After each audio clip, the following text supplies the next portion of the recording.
Swayam Prabha. Digital India. Educated India.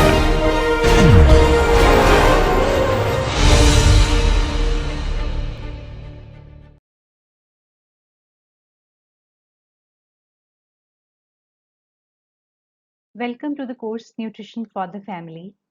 This is a second module, that is dietary recommendations.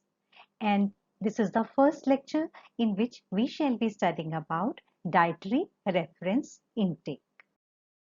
I am Dr. Jaspreet Kaur, presently working as Associate Professor in Government College for Girls, Ludhiana, Punjab, affiliated to Punjab University, Chandigarh. And this project is funded by DTH Swayam Prabha, MHRD, New Delhi. And in this first lecture, we shall be studying about what is nutrient requirement, and then we will study the framework of nutrient requirements, that is known as dietary reference intake, and under which we will study the various concepts of dietary reference intakes, that is estimated average requirement, recommended dietary allowance, adequate intake, tolerable upper intake level, low reference nutrient intake. And lastly, we will study about what are the applications of estimated average requirement and recommended dietary allowance.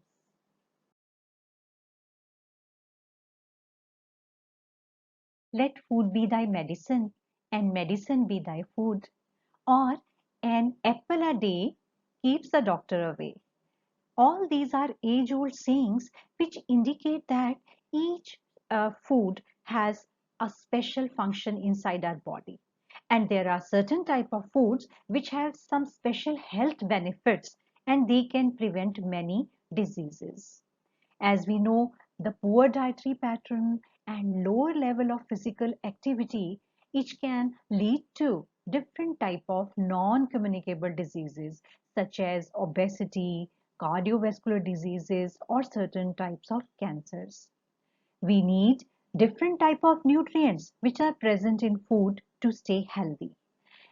It contains macronutrients which we need in larger amount, and it also contains some micronutrients which we need in some comparatively smaller amounts. And each of these nutrients, they have a unique function. And the amount of each nutrient to stay healthy and prevent diseases, it is called nutrient requirement. So the definition of nutrient requirement would be: a requirement is defined as the lowest continuing intake level of a nutrient that will maintain a defined level of nutrition in an individual. So each of us, we have unique requirements, and it is related to person's age, gender, physiological status, activity, genetic background, dietary pattern. For example, a woman of childbearing age needs more iron, and some people who take a very high fiber in their diet, or who are pure vegetarians, they cannot absorb the iron as efficiently as the people on mixed diet, or who are non-vegetarians. So this type of information is kept into account when we set dietary reference values for either population or for individuals. Now let's explore further. So what is dietary reference intake? Dietary reference intake, it is a journal term which is set for reference values which are used to plan nutrient intakes for healthy people, to assess nutrient intakes of healthy people. That means we require them for planning and assessing part, and they comprise a set of at least 4 nutrient-based reference values, and each of which has special uses. We shall be studying about them in the coming slides. And each type of dietary reference intake, it refers to average daily nutrient intake of individuals over a longer period of time. So when we say we are recommending one nutrient, say protein requirement, that will pertain to the general average nutrient intake. And the amount taken may vary substantially from day to day without any ill effect in the most cases. For example, iron intake of healthy adult women over a longer period of time will not affect the day-to-day intake of iron. Why do we need dietary reference values? These values are the nutrient values which are derived to protect people's health. So they help in recommending the amount of macronutrients and micronutrients which should be taken by people. And how these recommendations they are created? Actually, they are based on analyzing the intake of large group of people over a longer period of time, and then their intake and its effect on their health is assessed to formulate these reference values. Therefore, we need dietary reference values for, first thing, planning diets for the individuals. That means a person of certain age group, of certain gender might be needing one value, and a person falling into another gender or another age group might be needing a different type of nutrient. And similarly, to identify the diet related problems which are associated with the intake of certain foods. As we know that if our dietary pattern is faulty, we may have some non-communicable diseases. So assessing the intake value of the population will help us in guiding others how to correct or modify their existing dietary pattern.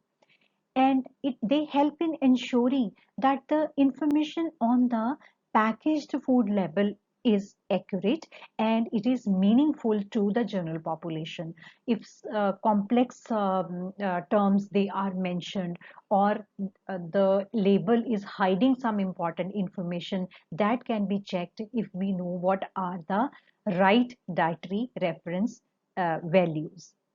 And lastly, we need them for formulation of food guides.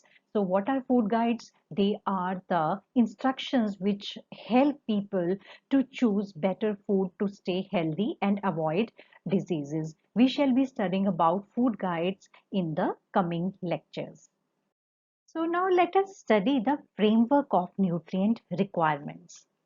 These are the values which have actually replaced the existing recommended dietary allowance term.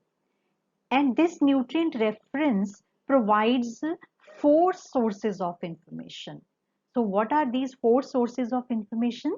They are estimated average requirement. We call it EAR. Recommended dietary allowance, as we know, we have been studying, that is known as RDA. Then adequate intake, tolerable upper intake level. So these are the four main sources of information which are used to recommend the diet which a person should take. And along with these four terms, there is another term which we shall be studying, that is lower threshold intake. We shall be exploring them in the coming slides. Each person has a unique requirement of nutrients, but for most of us, it falls between a certain range. We call it middle range. However, some of us may need more of a specific nutrient that majority of us, some may need little less, but for most of us, it falls into a normal distribution pattern. We call it bell-shaped curve, where the requirement of any kind of nutrient will be falling in this amount for majority of us. That is the middle range. Now, let us see what does this mean. This means that in this middle part of the curve, which will represent, that is the mean amount of that nutrient, which if an average person eats that amount for a longer period of time, he will not be deficient of that nutrient, because that is average amount and that is suitable for any average person. And along with that, in fact, if any person who requires less than average amount, their recommendations are slightly lesser than this average amount, they will also not be deficient in the nutrient. So, what happens if someone needs more than average amount? He will be continuing to eat that average amount, and ultimately he will deplete his body reserves and he will become deficient in that nutrient. And this distribution, which shows what is the average amount of food which a person is eating, it food or nutrient, and people who will be needing slightly less than average, or people who will be needing more than average, all these type of intakes, they will follow one pattern, that is bell shaped curve. Now let us explore this uh, concept further. The average amount of nutrient, therefore, it is called estimated average intake of, say, one type of nutrient. Now let's imagine what will happen if every person in this curve eats the nutrient according to EAR, that is estimated average intake. This means the average requirement, that is half of the population whose requirement falls in the first 50% of the population of that nutrient, it will be sufficient. That means 50% of the population will be well nourished. But what happens to the other half of this bell-shaped curve who need more than the average requirement?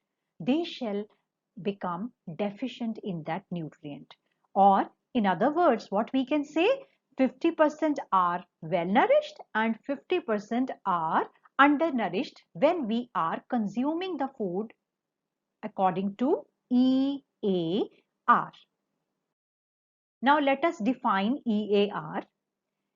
The average daily nutrient intake level that is estimated to meet the requirement of half of the healthy individuals in a particular life stage or gender group. It is used primarily to evaluate populations or group. If we have to evaluate populations or larger group, then it is very beneficial. It is also called average nutrient requirement, that is known as ANR. And please remember that in this concept, 50% of population is well nourished and 50% of the population that is undernourished. Now we know the concept of EAR, and to address the issue of rest of population who could get undernourished if they continue to eat that average amount which we had just seen in the previous slide, there is a concept of modified recommendation, that is to increase the amount that is sufficient to meet the needs of almost entire population, that means of 97.5% of population. That is done with the help of increasing the average amount by 2 standard deviations. So what will happen in this case if we increase the recommendation of that nutrient amount by 2 standard deviations from that normal amount, from that average amount, the risk of development of deficiency will be reduced to just 2.5% of the population. And this concept is used mostly for nutrients such as vitamins, minerals. But if we talk about energy, if this happens that we uh, recommend some person to take the energy that is average amount, that means EAR plus 2 standard deviations, that person keeps on eating that amount of food, so what will happen? That person will be doing over intake of energy, and this can lead to many problems. He can become overweight. So that is why RDA 2020, it recommends that energy on the basis of EAR should be taken, and along with that we take into account what is the age of that person, what is the height, what is the weight, what is the gender, what is the level of physical activity. We shall be exploring this concept further. So let's define what is recommended dietary allowance. It is the average daily nutrient intake level sufficient to meet the nutrient requirement of nearly all healthy individual in a particular life stage and gender group. As we have just seen in the previous slide, that it is amount which is sufficient for majority of us, and it is for healthy individuals, and it may be prescribed to satisfy the nutrient needs of specific nutrients in specific life stage and gender group. It is not good for the populations, and as we know, there is a very small risk of nutrient being inadequate as we have given additional allowance. There is also risk of excess, as we have just seen, because the person may not require that much, and these are also known as recommended nutrient intake, that is RNI. So RDA and RNI are same terms.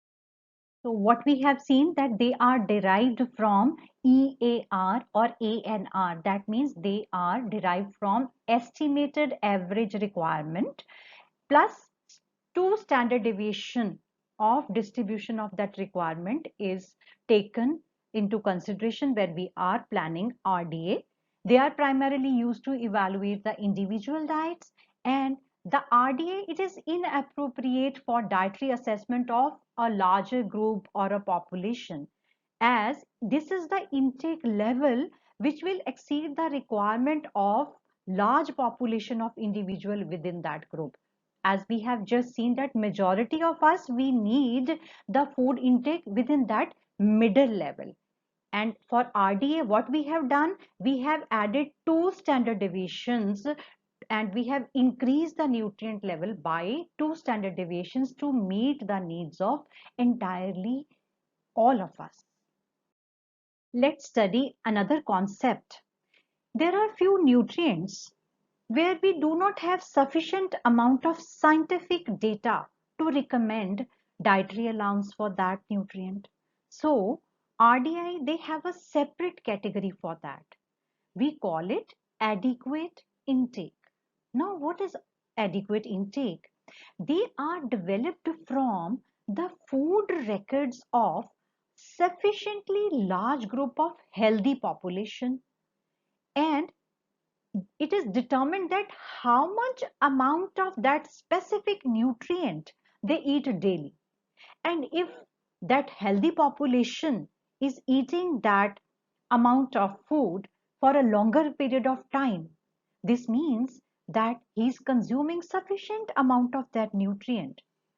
Therefore, the actual adequate intake is set at the average intake amount of group of people. So, for example, if we come to fiber recommendation, it is recommended that if a person takes around 30 gram of dietary fiber per 2000 kilocalorie of diet, that is considered as safe intake. And similar adequate intake is suggested for some micronutrients such as copper, then chromium, and then manganese. So it looks like this falls into this category where the intake levels, they are under the safe limits, and it is considered that the risk of inadequacy or risk of adverse effects, that is nearly zero, because people, they have been eating for a longer period of time and they are healthy. Therefore adequate intake level is expected to be almost inside this range. So let's define adequate intake or safe intake.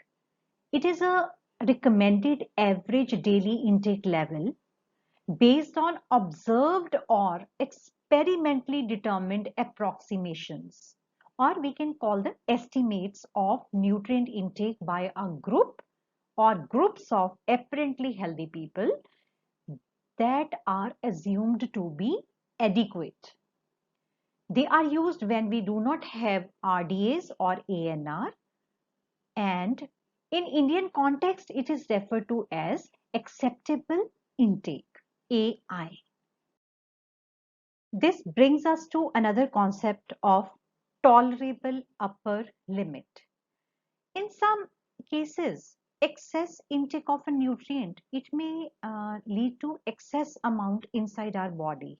For example, if we are taking fortified foods, if we are taking certain kind of supplements, in these cases, tolerable upper limits, they are set to indicate, to tell us, to guide us as if the intake increases this tolerable upper limit, the chances of getting the adverse effect, they will increase, and it can cause toxicity also. So this new level of recommendation, that is known as tolerable upper intake level, it is used, and it is the highest level of daily nutrient intake that is likely to pose no risk of adverse health condition or adverse health effect in almost all the individuals in specific life stage group or gender level. And uh, you can always say that they are likely to be tolerated better biologically. There is a limit, and this upper limit, it is not intended to be recommended level of intake. We do not recommend people to take the food on this level, because there are no established benefits of a healthy individual. If they take something at upper tolerable limit, they will be having some extra benefit of health.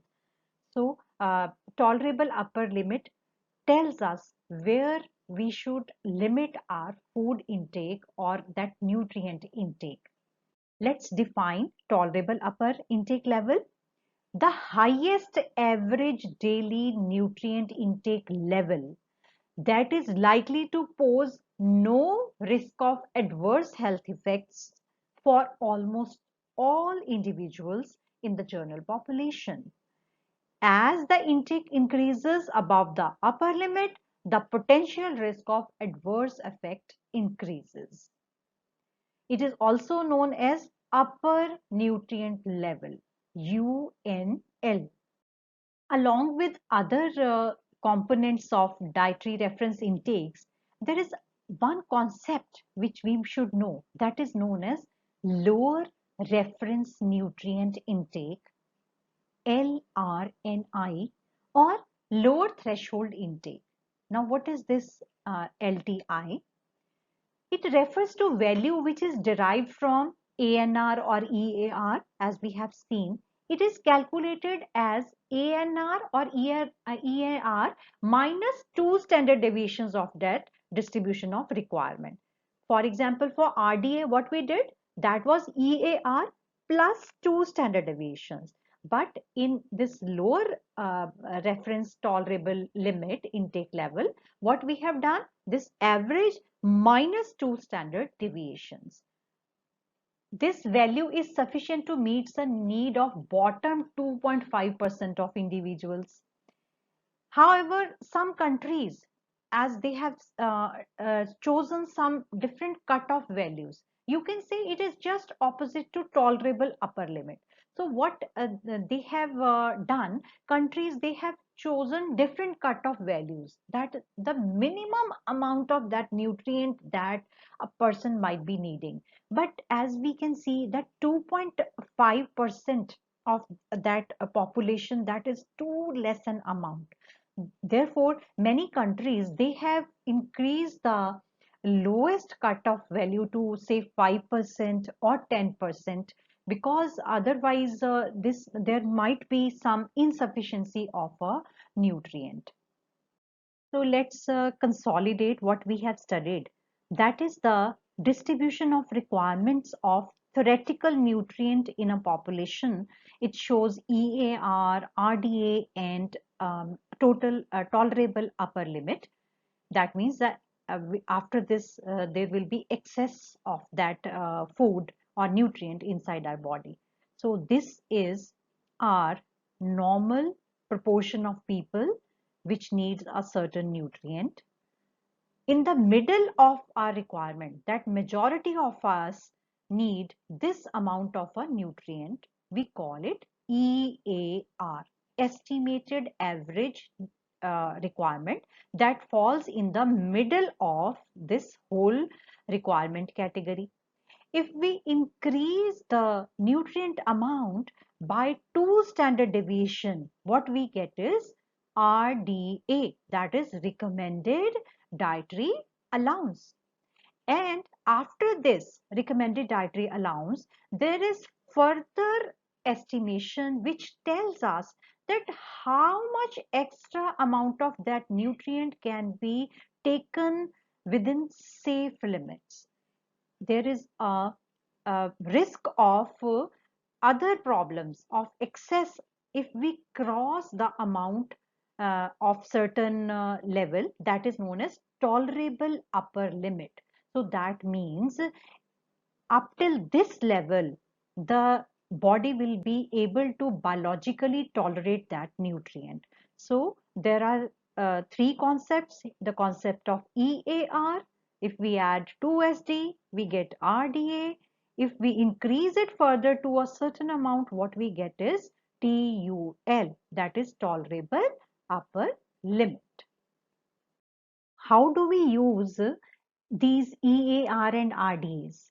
The EAR approach, as we have just discussed, that it is recommended when we are planning and evaluating the dietary needs or the dietary pattern of a population, which is and not based on the RDA. And when we are planning diet for an individual, here our aim will be different because we have to minimize the risk of inadequacy.